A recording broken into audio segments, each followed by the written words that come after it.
అందరికీ నమస్కారం అండి.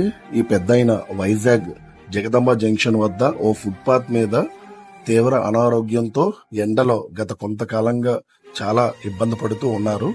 ఈయనకి డయాబెటిక్ పేషెంట్.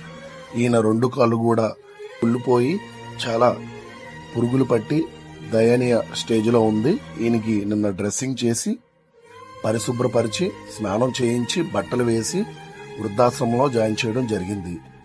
ఈ యొక్క కార్యక్రమంలో యువసేవ ఫౌండేషన్ హరి గారితో పాటు స్నేహభావం అశోక్ గారు, జగదీశ్రీ గారు, అలాగే డ్రెస్సింగ్ కి సహకరించిన శివ గారు, మౌలి గారు తదితరులు పాల్గొన్నారు. ఈ యొక్క పెద్దాయన్ని పెందుర్తి సమీపంలో ఉన్నటువంటి లయోలా ఓల్డేజ్ హోమ్ లో ప్రకాష్ గారి సహకారంతో ఆయనకి ఆశ్రయం కల్పించడం జరిగింది. జై హింద్.